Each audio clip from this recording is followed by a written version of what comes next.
Hello everyone, welcome back to our YouTube channel. என் கூட வேலை பார்க்குற ஒரு பெண் வந்து இப்போ ஓனாகவே கம்பெனி ஆரம்பிச்சிட்டாங்க. எதனால் அவங்களுக்கு அந்த தாட் வந்தது கம்பெனி ஆரம்பிக்கணும் அப்படின்னு சொல்லிட்டு இந்த வீடியோவில் பார்க்கலாம் வாங்க. ஆக்சுவலி வந்து இந்த பெண் ஒரு மிடில் கிளாஸ் ஃபேமிலி பேக்ரவுண்ட்லேருந்து வந்தவங்க. இவங்க 2014 batch passed out. After graduation வந்து வீட்லேயே CBSE, ICSE, state and engineering ஸ்டூடெண்ட்ஸ்க்கு வந்து டியூஷன் சொல்லி கொடுத்துட்ருந்தாங்க. அதே மாதிரி ஒரு 2-3 டியூஷன் இன்ஸ்டிடியூட்டுக்கும் போயிட்டு பாடம் சொல்லி கொடுத்துட்ருந்தாங்க. ஸோ இதே மாதிரி ஒரு 2 இயர்ஸ் வந்து போய்டும். நெக்ஸ்ட்டு வந்து 2016 to 2017 ஒரு டிப்ளமோ காலேஜில் வந்து லெக்சரராக போயிட்டுருந்தாங்க. நெக்ஸ்ட்டு 2017 இவங்களுக்கு மேரேஜ் ப்ரப்போசல் பார்க்க ஆரம்பிச்சிருவாங்க. மேட்ரிமோனி வழியாக ஒரு மேரேஜ் ப்ரப்போசல் வந்து வரும். பையனோட பேக்ரவுண்ட் பார்த்தீங்க அப்படின்னா, பையன் வந்து பிஇ முடிச்சிருப்பாங்க. அவங்களும் ஒரு மிடில் கிளாஸ் ஃபேமிலி பேக்ரவுண்டை சேர்ந்தவங்க. அவங்க வந்து ஜாயின்ட் ஃபேமிலியிலேருந்து வந்தவங்க. பெங்களூரில் ஒரு ரெப்யூட்டட் ஆர்கனைசேஷனில் சாஃப்ட்வேர் இன்ஜினியராக வந்து வேலை பார்த்துட்ருப்பாங்க. ஸோ ஒரு நாள் வந்து பெண்ணை பார்க்குறதுக்காக அந்த பெண்ணோட வீட்டுக்கு வந்து வருவாங்க. அந்த பொண்ணை பார்த்தது வந்து அவங்களுக்கு வந்து பிடிச்சிரும். ஸோ அவங்க அம்மாவோட கையை பிடிச்சிட்டு, அந்த பொண்ணோட அம்மாவோட கையை பிடிச்சிட்டு ப்ராமிஸ் பண்ணுவாங்க, உங்கள் பொண்ணை நான் நல்லா பார்த்துக்கிறேன் அப்படின்னு சொல்லிட்டு பொண்ணை கொடுங்கன்னு சொல்லி கேட்பாங்க. பேரண்ட்ஸும் அவங்க சொன்ன வார்த்தைகளை கேட்டுட்டு அவங்க ஃபேமிலி பற்றி கொஞ்சம் விசாரிப்பாங்க. அண்ட் வந்து அவங்களுக்கு வந்து அவ்வளோ சாட்டிஸ்ஃபை ஆகாது. பட் இருந்தாலும் ஓகே ஃபைன், நல்லா ப்ராமிஸ் பண்ணியிருக்கா, நல்ல ஜாபில் இருக்கா, நல்ல டெசிக்னேஷனில் இருக்கான்னு சொல்லிட்டு ஓகே பண்ணிவிடுவாங்க. இந்த பொண்ணுக்கும் வந்து பெங்களூர் பிளேஸ்னால் ரொம்ப பிடிக்கும். அண்ட் மோரோவர் வந்து இவங்களும் ஐடியில் இருக்க ஒரு பையனை தான் பார்த்துட்டு இருந்தாங்க. அண்ட் வந்து நல்ல டெசிக்னேஷனில் இருக்கான், அண்ட் நல்ல சேலரியில் இருக்கான். அண்ட் இந்த பொண்ணு வந்து நியூக்ளியர் ஃபேமிலின்றதுனால ஜாயின்ட் ஃபேமிலியிலேருந்து வந்தவங்களே இந்த பொண்ணுக்கு ரொம்ப பிடிக்கும். ஃபேமிலி ஜாயின்ட் ஃபேமிலின்னு சொல்லிட்டு இந்த பொண்ணு ஓகே பண்ணிடும். ஸோ நவம்பர் 20, 2017 இந்த பொண்ணுக்கு வந்து மேரேஜ் நடக்கும். மேரேஜ் முடிஞ்சு 1 மந்த் வந்து அவங்க நேட்டிவ்லேயே தங்கியிருப்பாங்க. ஸோ அந்த டைமில் வந்து இந்த பொண்ணு வந்து கவர்மெண்ட் எக்ஸாம் வந்து ட்ரை பண்ணிகிட்ருக்கோம் ஃபஸ்ட்லேருந்தே. ஸோ அந்த 1 மந்த் இருக்கிற டைமில் வந்து அந்த பொண்ணுக்கு வந்து எக்ஸாம் எழுதுகிற மாதிரியான ஒரு சுச்சுவேஷன் வந்து வந்தது. ஸோ அதனால் வந்து அது வேறு டிஸ்ட்ரிக்டில் வந்து அந்த எக்ஸாம் சென்டர் இருந்ததுனால இந்த பொண்ணோட வீட்டுக்கும் அந்த எக்ஸாம் சென்டருக்கும் நிறைய டிஸ்டன்ஸ் இருந்தது. ஸோ அந்த பொண்ணு வந்து பேயிங் கெஸ்ட் ரூம் எடுத்து 2 நாள் வந்து தங்கி அங்கே படிச்சுட்டு எக்ஸாம், அது விமனோட பேயிங் கெஸ்ட்டு தான், 2 நாள் தங்கி அங்கே எக்ஸாம் வந்து எழுதி முடிச்சுட்டு வருவாங்க. ஆஃப்டர் 1 மந்த் வந்து அவங்க பெங்களூருக்கு வந்து வந்துடுவாங்க. அந்த பொண்ணு வந்து நிறைய கனவுகளோடு வந்து பெங்களூருக்கு வந்து வரும். ஒரு நல்ல மேரிட்டல் லைஃப்பை ஆரம்பிக்கலாம். ஏன்னா அந்த பொண்ணு வந்து நினச்சது என்னென்னா, ஆஃப்டர் மேரேஜ் வந்து அந்த பொண்ணுக்கு அவ்வளோ ஒர்க்குக்கு போகணுன்ற இன்ட்ரெஸ்ட் கிடையாது. ஹஸ்பண்டை நல்லா பார்த்துக்கிட்டு, நல்ல ஃபேமிலி ஓரியன்டாக ஃபேமிலியை நல்லா பார்த்துக்கிட்டு நல்லபடியாக இருக்கணும்னு நினச்சிட்டு தான் பெங்களூருக்கு வருவாங்க. பட் ஆக்சுவல் சினாரியோ வந்து அந்த பொண்ணு நினைக்கிற மாதிரி அந்த பொண்ணோட மேரிட்டல் லைஃப் வந்து இருக்காது. பெங்களூர் ரீச் ஆனது அவன் கேட்ட முதல் கேள்வி, 2-3 நாள் வந்து நீ எங்கே போயிருந்த, யாரோட போயிருந்த, எங்கே தங்கியிருந்த, நீ யாரோட போனாலும் எனக்கு ப்ராப்ளமே கிடையாது அப்படின்னு வந்து கேட்குறான் அந்த பொண்ணுக்கிட்ட ஃபேஸ் டு ஃபேஸ். ஸோ அந்த பொண்ணு வந்து உடஞ்சி போயிடுவாங்க இந்த பையனோட கேள்வி கேட்டு. ஆக்சுவலி வந்து இந்த பையன் சொசைட்டிக்காக தான் அந்த பொண்ணை வந்து ஒய்ஃபாக வந்து ஏற்றிருக்கான். ஏன்னா மேரேஜ் பண்ணணும், ஒய்ஃப்னு யாரோ ஒருத்தர் இருக்கணும், அந்த ஒரு மைண்ட் செட்டில் தான் அவன் வந்து மேரேஜ் பண்ணியிருக்கான். இந்த பொண்ணு மேலே அவ்வளோ இன்ட்ரெஸ்ட்லாம் அவன் வந்து காட்டினதே கிடையாது. எந்த ஒரு ஃபிசிக்கல் ரிலேஷன்ஷிப்பும் அவங்களுக்குள்ளே வந்து சரியாக இருந்தது கிடையாதான். அண்ட் ஈவன் வந்து ஆல்வேஸ் எப்போ பார்த்தாலும் ஃப்ரெண்ட்ஸுன்னு தான் வந்து ஃப்ரெண்ட்ஸுக்கு தான் ரொம்ப இம்பார்ட்டன்ஸ் வந்து கொடுப்பானா. அது மட்டும் கிடையாது, இந்த பொண்ணை வந்து ரொம்ப மேட் மாதிரி தான் அந்த பையன் வந்து ட்ரீட் பண்ணுவான். ஸோ எப்போவுமே வந்து இவளுக்கு ஒரு ஸ்டொமக் பெயின் வந்தாலும் சரி, இல்லை உடம்பு சரியில்லைனாலும் சரி, அவன் நிறைய வந்து டேக் கேர் பண்ணிக்கிறது கிடையாது. அண்ட் வந்து இவன் இந்த பொண்ணுக்கு வந்து ஓரளவுக்கு தான் வந்து சமைக்க தெரியும். ஒரு சாம்பார் வச்சாலும் சாம்பார் நல்லா இல்லைன்னா, இது நல்லா இல்லை, நெக்ஸ்ட் டைம் நல்லா செய்யின்னு சொல்லி அட்வைஸில் பண்ண மாட்டான். அண்ட் வந்து சாம்பார் நல்லா இல்லைன்னா மொபைலை தூக்கி இந்த பொண்ணோட ஃபேஸில் வந்து வீசுவான். அந்த மொபைலே வந்து 2 உடஞ்சி போகிற அளவுக்கு வந்து அடிப்பானா. ஸோ இதே மாதிரி தான் இந்த டார்ச்சர்லாம் அனுபவிச்சுட்டே வந்து அந்த பொண்ணு வந்து வந்தது. ஆஸ் அ ஹஸ்பண்டாக கல்யாணம் ஆனதுக்கப்புறம் ஒரு ஒய்ஃப் வேலைக்கு போகலை அப்படின்னா அவங்களோட பேசிக் நீட்ஸை வந்து ஹஸ்பண்டாக இருக்கவங்க வந்து ஃபுல்ஃபில் பண்ணணும்.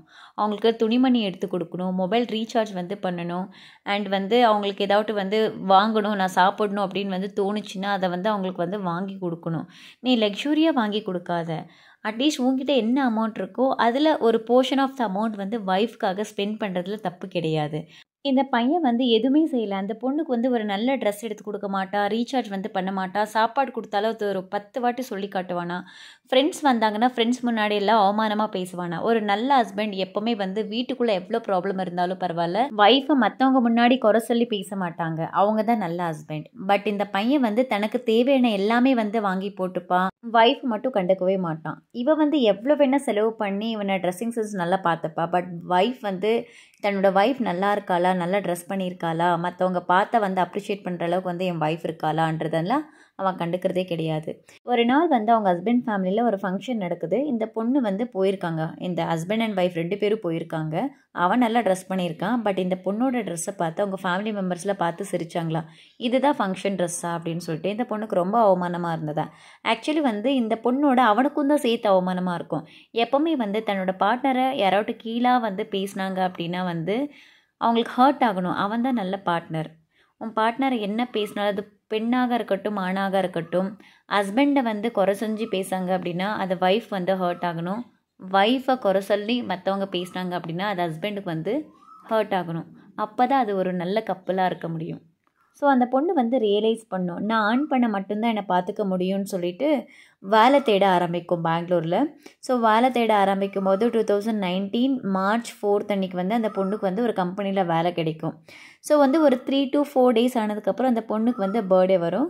ஸோ அந்த பர்த்டே அன்றைக்கி வந்து அவங்க ஹஸ்பண்டோட ஃபோனை வந்து அந்த பொண்ணு வந்து அந்த ஃபோனில் இந்த பையன் வந்து நிறைய தடவை வந்து மசாஜ் பார்லர்ஸ்க்கு வந்து போயிருக்கான். அண்ட் நிறைய பெண்களோடு வந்து வல்கராக வந்து பேசியிருக்கிற மெசேஜஸும் அந்த பொண்ணால் பார்க்க முடிஞ்சுது.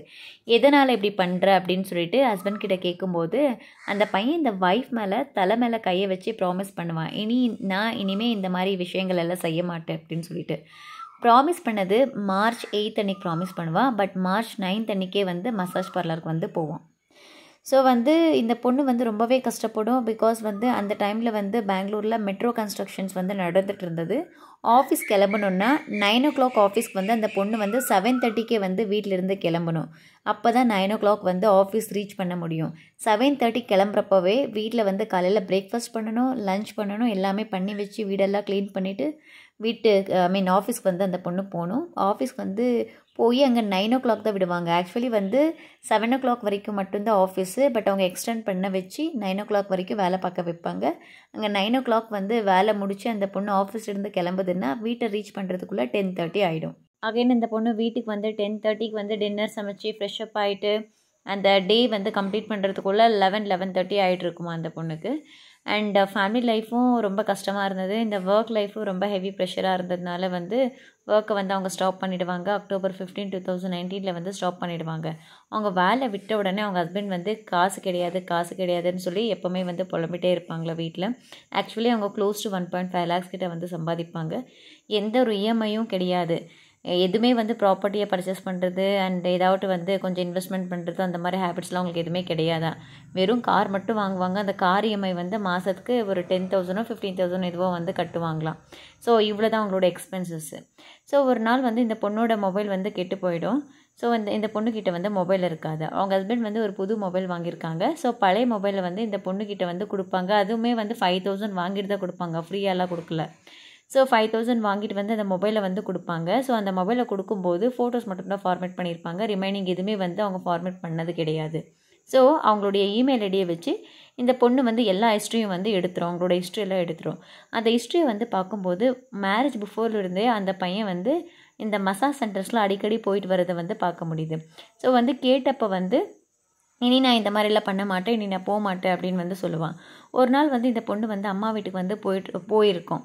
ஸோ அம்மா வீட்டுக்கு வந்து போனப்போ வந்து இவன் என்ன பண்ணியிருக்கா, 2 ஃப்ரெண்ட்ஸோடு சேர்ந்து இவங்க 3 பேருமே சேர்ந்து ஒரு பொண்ணை கூட்டிகிட்டு வந்து அவங்க வீட்டில் வந்து ரிலேஷன்ஷிப்பில் வந்து இருந்திருக்காங்க. ஏதோ யார் மூலமாக ஒருத்தர் மூலமாக வந்து அந்த பொண்ணுக்கு வந்து தெரிய வந்துடும், இந்த மாதிரி ரிலேஷன்ஷிப் இருக்காங்க அப்படின்னு சொல்லிட்டு. ஒரு பொண்ணோட அவங்க ஹஸ்பண்ட் வந்து ரிலேஷன்ஷிப்பில் இருந்தாங்க அப்படின்னு சொல்லிட்டு தெரிய வரும். ஸோ அது வந்து கேட்டப்போ வந்து இந்த பொண்ணுக்கு வந்து ரொம்பவே ஷாக்காக இருக்கும். அண்ட் வந்து இந்த பொண்ணு வந்து சூசைட் பண்ணிக்கலாம் அப்படின்னு சொல்லிட்டு டிசைட் பண்ணிவிட்டு சூசைட் பண்ணிக்க வந்து போகும். ஸோ சூசைட் பண்ணிக்கலேருந்து தடுத்துடும். ஸோ அதே மாதிரி அந்த ஹஸ்பண்டையும் டைவர்ஸ் பண்ணிடும். அப்புறம் தான் இந்த பொண்ணுக்கு வந்து கம்பெனி வந்து ஆரம்பிக்கணும் அப்படின்ற ஒரு தாட் வந்தது. பிகாஸ் ஆஃப் மணிக்காக இந்த கம்பெனி வந்து ஆரம்பித்து நம்ம செல்ஃப் இண்டிபெண்ட்டாக இருந்தால் மட்டும்தான் இங்கே வந்து சர்வைவ் ஆக முடியும்னு சொல்லிட்டு கம்பெனி ஆரம்பிக்கலாம் அப்படின்ற ஒரு தாட் வரும். கம்பெனி அந்த பொண்ணு வந்து எப்படி ஆரம்பித்தது, என்ன ஸ்டெப்லாம் எடுத்துச்சு அப்படின்றத வந்து நம்ம நெக்ஸ்ட் வீடியோவில் பார்க்கலாம். So will see you in the next video. Until that, stay tuned, take care, bye bye, have a great day. Thank you.